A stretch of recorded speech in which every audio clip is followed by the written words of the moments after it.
I'm getting you a special report from the state of Kerala now, where the Vizhinjam seaport has seen huge protests, violence for a few days, and it continues. In fact, Republic TV's Ashwin Nandakumar went to Vizhinjam. He did an investigation. He spoke to some of the church members, priests who are actively involved in this protest. The Kerala government included has said that there could be a role of outsiders in what we've seen in Kerala in the protests against the port in Vizhinjam. Here's a report filed by Republic TV's Ashwin.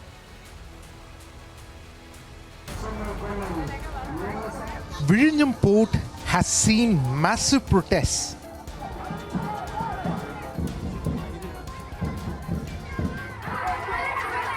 There has been violence.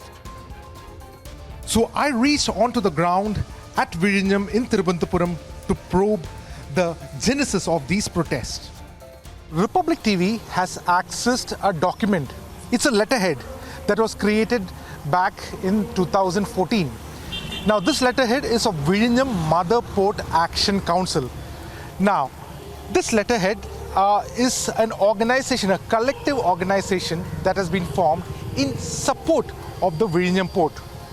And now, what is very interesting is to note that the headquarters of this particular organization was at the Archbishop's house. That means the Latin Catholic Church Archbishop House was in fact the headquarters of that organization which was formed in support of the port.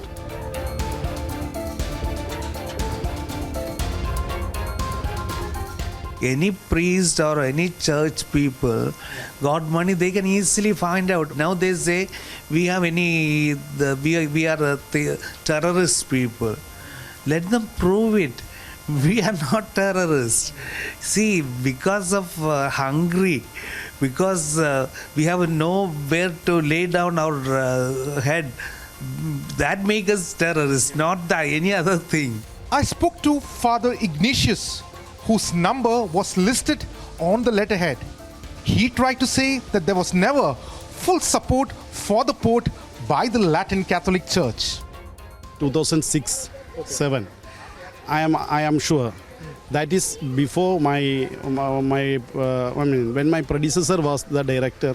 That time just planning that M.V. Raghavan was the minister, and he had the idea.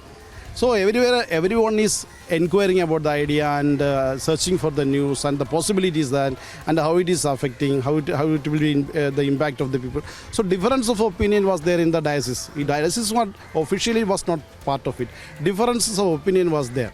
Between 2006 and 2013, the Latin Catholic Church was in fact in support of the project largely. After 2013, the church shifted their stance. They went to the top courts in the country against the project. They filed an appeal in the National Green Tribunal.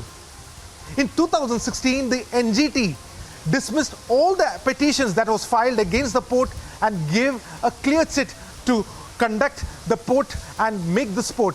In fact, some of the leading scientists I spoke to are confident that there will not be any detrimental impact because of the port. Vizhinjam port location itself kind of a very ideal location where port can be located and it cannot cause anything on the neighboring shoreline. It cannot. Not at all possible. But those protesting and linked to the Latin Catholic Church claim that attacks were made by the pro-port protesters and even by the police. Some of the youth, when they were returning home, they were blocked, they were put in a Milma booth, they were beaten up thoroughly. We also did not say that the project should be totally quashed or stopped. This was well planned. This was a premeditated agenda. On 26th itself, why the law and order situation was not maintained by the police? The Adani, in its submission to the Kerala High Court, has stated that the state government is not able to do much in terms of protecting the facility and they need central forces to be deployed.